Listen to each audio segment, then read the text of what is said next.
Bengal police ने खुद माना है कि लगभग 430 एफआईआर दर्ज हुई है और 400 लोगों की गिरफ्तारी हुई है।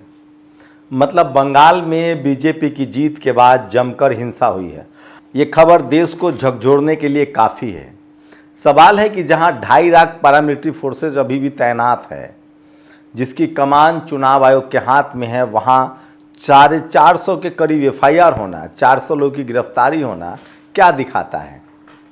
क्या ये लॉ एंड ऑर्डर का फेलियर नहीं है? क्या इसके लिए कोई जिम्मेदार नहीं है? लेकिन सवाल है कि इस देश में जिम्मेदारी की पाठ पढ़ाए कौन? टीवी अखबार जब दिन रात विपक्षी नेताओं के हार के कहानियां सुना रहा है, देश को बता रहा है कि विपक्षी दल के जो नेता हैं वो घरों से नहीं निकलते हैं, उन पर जनता का भरोसा नहीं है, वो सिर्फ मुस्लिम तुष्टीकरण कर रहे हैं, ये तमाम सवाल आपके दिमाग में डाला जा रहा है। सोचिए, कई लेवल पे काम होता है। इसीलिए तेजस्वी यादव ने कहा है कि क्या करिएगा, सारी मशीनरी उनके हाथ में है, सारी संस्थाएं उनके कंट्रोल में हैं।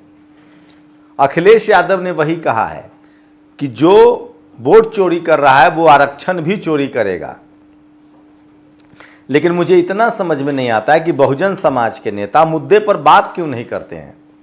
ये क्यों नहीं बताते हैं कि इस देश में डाइवर्सिटी नहीं है। जब तक दलित, पिछड़े, किसान, आदिवासी, अल्पसंख्यक संस्थाओं में नहीं आएंगे तमाम बड़े पदों पर, चपरासी से लेकर चीफ जस्टिस तक, तब तक किसी तरह से बदलाव नहीं होगा। खुद राहुल गांधी ने कहा है जो नया सीईसी बनना था उसमें एक भी एससी, एसटी या ओबीसी के लोगों को लिस्ट नहीं किया गया था। बीजेपी की प्रायोरिटी में सिर्फ दलित, पिछड़े मुख्यमंत्री के चेहरे हो सकते हैं, मंत्री के चेहरे हो सकते हैं, लेकिन ब्यूरोक्रेसी में उनको कंट्रोल नहीं दिया जाता है।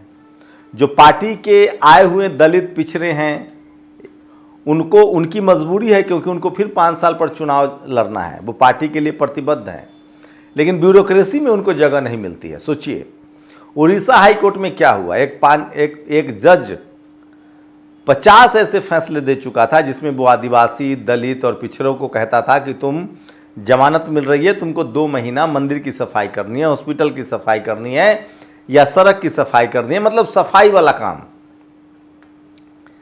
इस जज की कैटेगरी क्या है?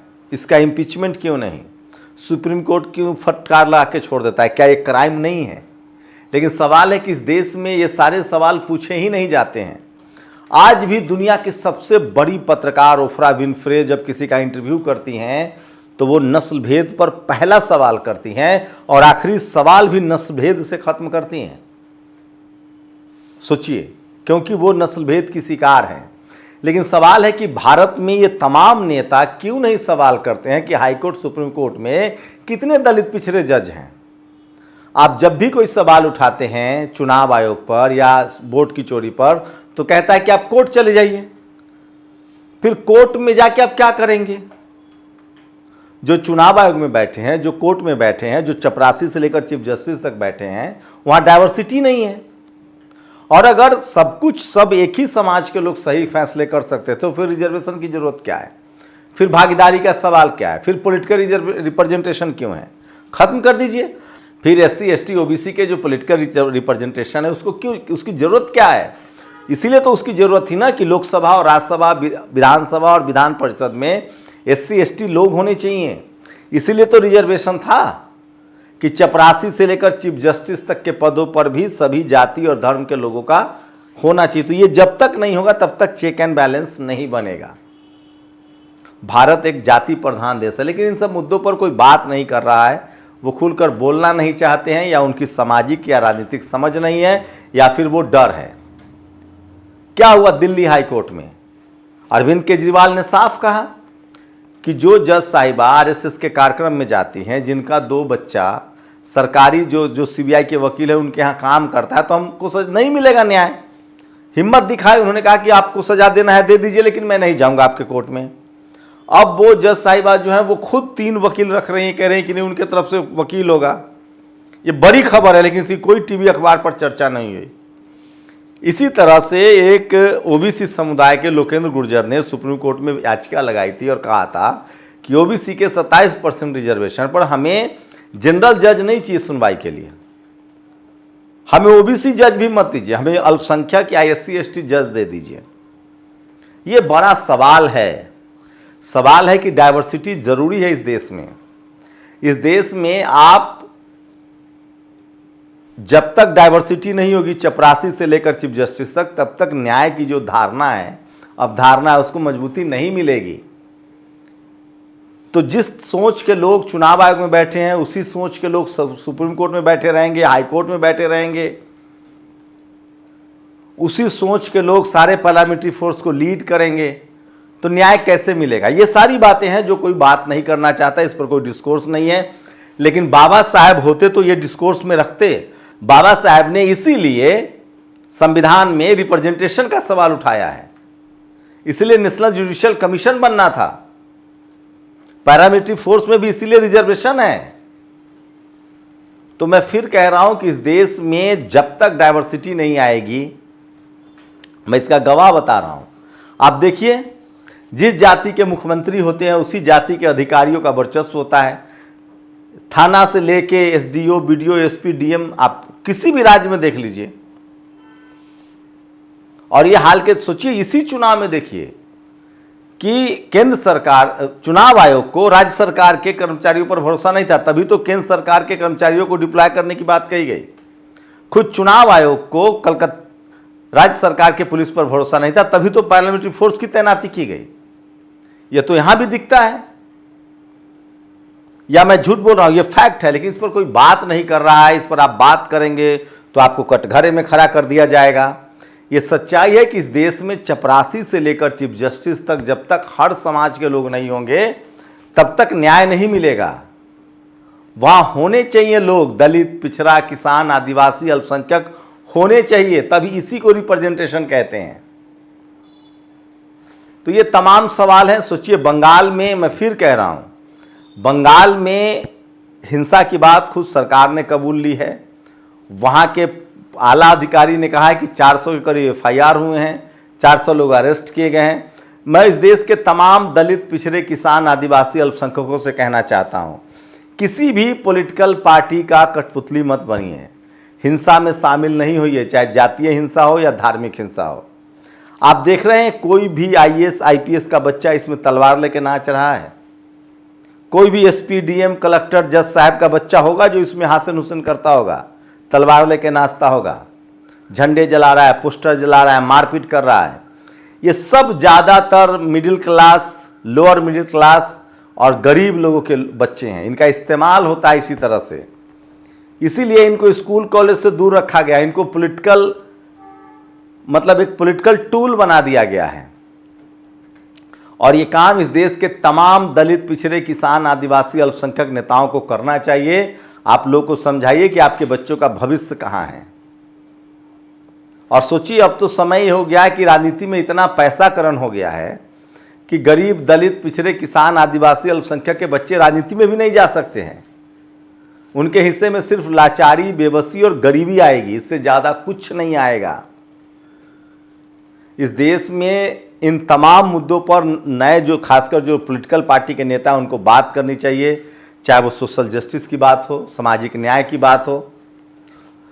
सोचिए, कहा जा रहा है कि नहीं, अभी मैंने खबर देखी है कि मद्रास हाई कोर्ट में जो विजय हैं, थलापति विजय, जो अब मुख्यमंत्री बनने वाले हैं, उनके खिलाफ एक सुनवाई शुरू हो गई है पीएमएलए एक्ट में। उन पर आय से अधिक संपत्ति छुपाने का मामला है, टैक्स चोरी का मामला है। वो इसीलिए हो रहा है क्योंकि कहा जा रहा है कि उन्होंने कांग्रेस से समर्थन ले लिया। वहां बीजेपी अब सत्ता से दूर हो गई। अगर वहां एआईएडीएमके सत्ता में आती, उनके साथ गठबंधन होता, चूंकि 5 विधायक हैं कांग्रेस के, 106 वो जीत के आए, 112 एक दो लेफ्ट वाले हैं, वो दे देंगे तो उनका समर्थन पूरा हो जाता है, 112 पर सरकार बननी है। ये अभी उड़ती उड़ती खबरें आ रही हैं। यहां भी ये भी कहा जा रहा है कि वहां पर अब शपथ ग्रहण टल गया है, 7 को पहले होने वाला था। गवर्नर साहब को अभी जो उनको मिला है चिट्ठी विश्वास मत का, समर्थकों का, उस पर उनको भरोसा नहीं है। वहीं बिहार में नए मंत्रिमंडल का गठन होने वाला है। कहा जा रहा है कि पूर्व मुख्यमंत्री नीतीश कुमार के जो पुत्र हैं वो शायद इस मंत्रिमंडल में शामिल हो सकते हैं। वो एक यात्रा पर थे, वो यात्रा को पोस्टपोन किया गया है, तो हो सकता है वो डिप्टी सीएम बनाए जा सकते हैं। मैं फिर कह रहा हूं, जैसे जैसे वोट चोरी ईवीएम का मुद्दा होगा, जब तक डाइवर्सिटी नहीं आएगी तब तक धीरे धीरे दलित पिछड़ों की राजनीति खत्म हो जाएगी। कांग्रेस का भी जब एक छत्र राज था तो अभी बहुजनों की भागीदारी नहीं थी। बीजेपी का भी जब एक छात्र राज होगा तो बहुजनों की भागीदारी नहीं होगी, और थोड़ा बहुत पॉलिटिकल भागीदारी होगी, लेकिन सोचिए कितने एमपी एमएलए बनेंगे, कितने राज्यसभा और विधानसभा के मेंबर बनेंगे। सबसे बड़ी बात होती है कि आपके लिए पॉलिसी बन रही है कि नहीं। और आरएसएस की पॉलिसी में रिजर्वेशन नहीं है, आरएसएस की पॉलिसी में एनएफएस है। इस देश में जब तक इस देश के बहुजन समाज के जागरूक लोग राजनीति में नहीं जाएंगे, जब तक इस देश में नेशनल जुडिशियल कमीशन नहीं बनेगा, चपरासी से लेकर चीफ जस्टिस तक भागीदारी नहीं होगी। और समय समय पर ये सवाल अनुप्रिया पटेल हो, उपेंद्र कुशवाहा हो, चिराग पासवान उठाते रहे कि हाईकोर्ट सुप्रीम कोर्ट में दलित पिछड़े जज होने चाहिए। तमाम संवैधानिक पदों पर, आप सीएजी हो, चुनाव आयोग हो, इन जगहों पर दलित पिछड़े किसान आदिवासी अल्पसंख्यक लोग नहीं पहुंच पाते हैं। ये वो प्राइम इंस्टीट्यूशन है, ये तमाम संवैधानिक संस्थाएं हैं जहां से देश चलता है। इस देश में पैरामिलिट्री फोर्सेस के जो हेड होते हैं वो दलित पिछड़े नहीं बन पाते हैं। अभी भी भारत की सेना में एससी एसटी ओबीसी के लोग, जो सबसे बड़ा अंतिम पद होता है, वहां तक नहीं पहुंच पा रहे हैं। ये सब सवाल है जिस पर बात होनी चाहिए और सभी को मौका मिलना चाहिए।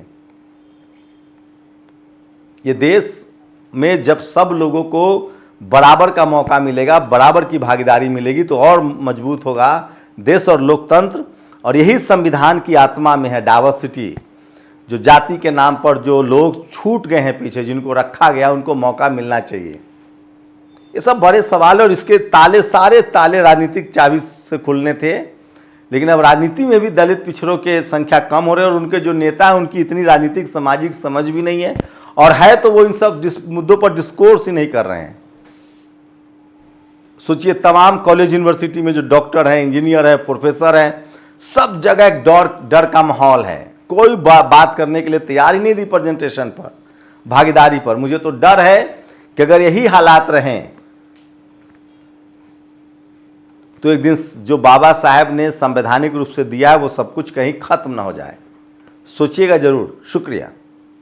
नेशनल दस्तक की आपसे गुजारिश है कि अगर इसको बचाना चाहते हैं तो नेशनल दस्तक को सब्सक्राइब करने के लिए रेड कलर के सब्सक्राइब बटन को दबाएं, फिर बेल आइकन की घंटी दबाएं। नेशनल दस्तक को बचाने के लिए बहुत जरूरी है कि हर खबर को शेयर करें, लाइक करें, कमेंट जरूर करें।